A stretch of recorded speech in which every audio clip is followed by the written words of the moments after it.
Hello guys, and welcome to the video. Now, if you've watched my other videos, you'll notice I've retired the green screen for this one, and I think I should take a minute to explain why. My original video was going to be 15 reasons Battlefield 3 is the bomb, but as I started listing the reasons why the game is so great, it came off as very amateurish, and by that I mean it really felt as though the list was developed by someone who hasn't played a Battlefield game. So before I did that video, I decided to create a list for the hardcore gamer who's played hours and hours of Battlefield and knows the game in depth. As a result, I've decided to compile a list of the top 15 changes to Battlefield 3 from previous games. Just to give you a little background as to where I come from with this game, I have yet to play a Battlefield game, so if I sound unsure about certain things, it's because I am. At this point, I'm not sure whether or not I'll still do that video, the one I talked about before, but that will be more for a person who's never played a Battlefield game or one who's gravitated more towards Modern Warfare over the years and wants a primer as to what DICE has to offer in Battlefield 3. Also note that these changes aren't in any specific order. If I've missed anything or said something inaccurate, please feel free to post it in the comments. That being said, here are the top 15 changes to Battlefield 3.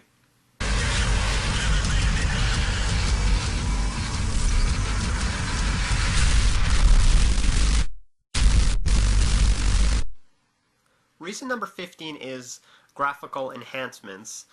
The console games of Battlefield 3 will be presented in 720p resolutions. I think the actual resolution will be 1280 by 704, and by cutting a few lines from 720p, it'll allow DICE to save a lot of room for other features and save a lot of memory as well. Obviously, in terms of graphics, the PC will always win out over the consoles when it comes to how the game looks overall, but that doesn't mean Battlefield 3 looks bad on the consoles by any means. Obviously, the Frostbite 2 engine will allow for some amazing graphics during gameplay, be it dynamic lighting, shadowing, reflective surfaces, water effects, smoke effects, and the list goes on. Personally, I'll be playing it on the PS3, and I just can't wait to see how this game looks overall. Coming in at reason number 14 is reloading. In Battlefield 3, the reloading system has been changed somewhat. If you fire off a section of your clip from a machine gun and then reload it, you'll still have an extra round in the chamber. However, if you expunge the entire clip, you'll only have the full clip and no extra round in the chamber ready to fire. Similarly, pistols will work in much the same way. Shotguns load pretty standard, however with one big difference. If you shoot off all shells, you'll notice a different load animation. You'll notice the player puts a round in the breech before reloading the rest of the shells. That means if you're caught with your pants down when facing an enemy, you can fire off a shell and kill them. Coming in at reason number 13, or should I say reasons, is crawling, running, and jumping. As I've stated before, the gameplay from previous Battlefield games remains largely unchanged. The only obvious addition is now you can finally crawl. In all other games, the most you can do was crouch down, but now you've got the ability to lay down and snipe from a distance, duck for cover, or use it to make that victory crawl to where you need to go. I've also heard that in Battlefield 3, players will have the opportunity to run and strafe, which should make for some interesting gameplay. I've also noticed that the running in Battlefield 3 looks more like running and less like floating, as is the case with Call of Duty. When players look down, they'll see their feet as opposed to nothing, so take that for what it's worth.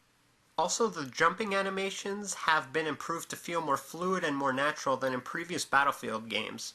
Now, I can't confirm that the players will be able to look around while running like in Modern Warfare, but for now we'll just have to wait and see. Now, coming in at reason number 12 is self-repairing vehicles. There's been word as of late that some of the vehicles in the game will be self-healing or self-repairing, which means that if a vehicle is lightly damaged, they'll be able to regenerate their armor over time if they're behind cover, similar to how soldiers recover after they're shot. However, I don't know if that's going to be a spec or not.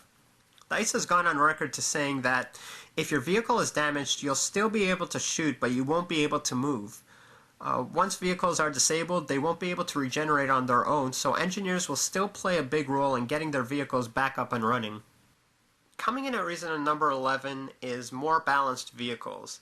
Players who are new to the series will be able to jump right into a jet and operate it well enough. However, If you want to master a particular vehicle, there's still going to be that skill level that will reward players who really invest their time in learning how to use them.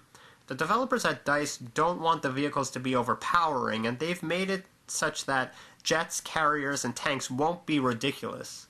The physics in the Frostbite 2 engine will allow players to pull off some pretty amazing stunts. Similarly, DICE has gone to great lengths to make sure players don't feel useless against an enemy aircraft, for example. There are anti-aircraft vehicles, also the support class that have anti-aircraft missiles will be crucial during battle. Coming in at reason number 10 is MCOM station tweaks. DICE has talked about the arming and disarming of MCOMs, stating that you cannot use explosives or shoot at the MCOMs to take them out, only arm and disarm. Also, if the attacking team arms the MCOMs but runs out of tickets, the match will continue until it either detonates or defenders disarm it. If the defenders start disarming an MCOM just before it is about to blow, the explosion is prevented until the disarm is accomplished. If the defender gets killed during the disarm process, the MCOM will instantly blow, so you don't have to worry whether you started to disarm it with enough time left on the clock. Coming in at reason number 9 is quick scoping. Now, I know some people have issues with quick scoping in Bad Company 2 with regards to the sniper rifles, and developers at DICE have gone on record with saying that in order to balance the sniper rifles in Battlefield 3, there'll only be a one-shot kill with a headshot from any range.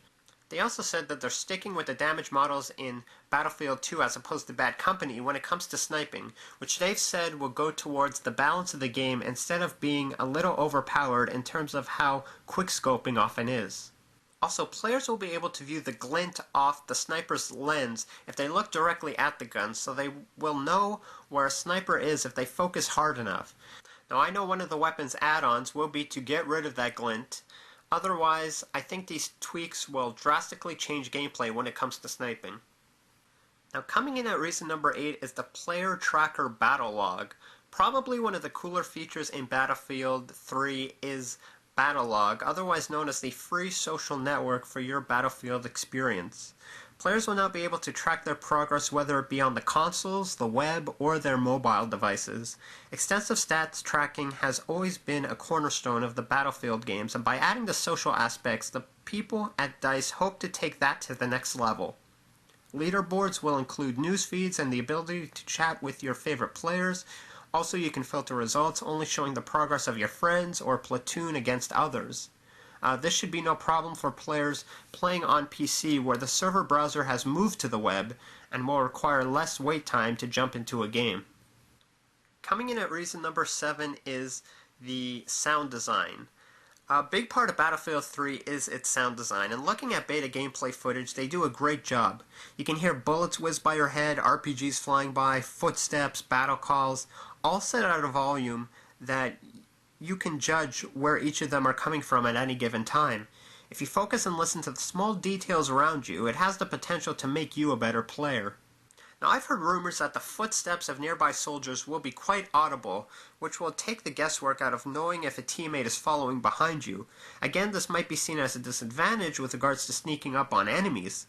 The battle chatter is informative and not intrusive during gameplay, and I believe is somewhat customizable based on what class you are in multiplayer. But again, don't quote me on that. Now, coming in at reason number 6 is revives and deaths. When you are revived in Battlefield 3 after being killed, it won't count as a death, similar to Battlefield 2. Also, when you get revived, the person still gets the points for reviving you, but you will get the choice to accept the revive or not. If you do, you'll come up with your pistol sitting on the ground. DICE says it's not similar to Last Stand in Modern Warfare, where you'll be able to shoot people and recover completely, but you will be given a certain percentage of health that you have once you are revived. Coming in at reason number 5 is squad spawn. At one point it used to be that you could only spawn on your squad leader. Now, what the developers at DICE have done is reverted back to Bad Company 2, where now you can spawn on any member of your team. This would be especially frustrating if you had a squad leader that didn't know what they were doing or was a more passive player than an active player. I imagine spawning at your squad leader in these cases would be extremely frustrating. Now, if your squad leader is dead, you still have the option to be on the front lines again and not be brought all the way back to your original spawn point. Now, coming in at reason number 4 is the hit detection. In dice games, there's this annoying habit where the player dies at the same time as the player you're shooting, and this is something that's plagued dice games for quite a long time now, and I'm hoping this will not be an issue with Frostbite 2. Now, I've never died at the same time as an enemy in Call of Duty when fighting one-on-one, and I think it's just a dice issue that hopefully won't happen in Battlefield 3. Also, the knifing in Bad Company 2 is implemented horribly, not because of the delay before the animation stops, but because of the aimbot on it.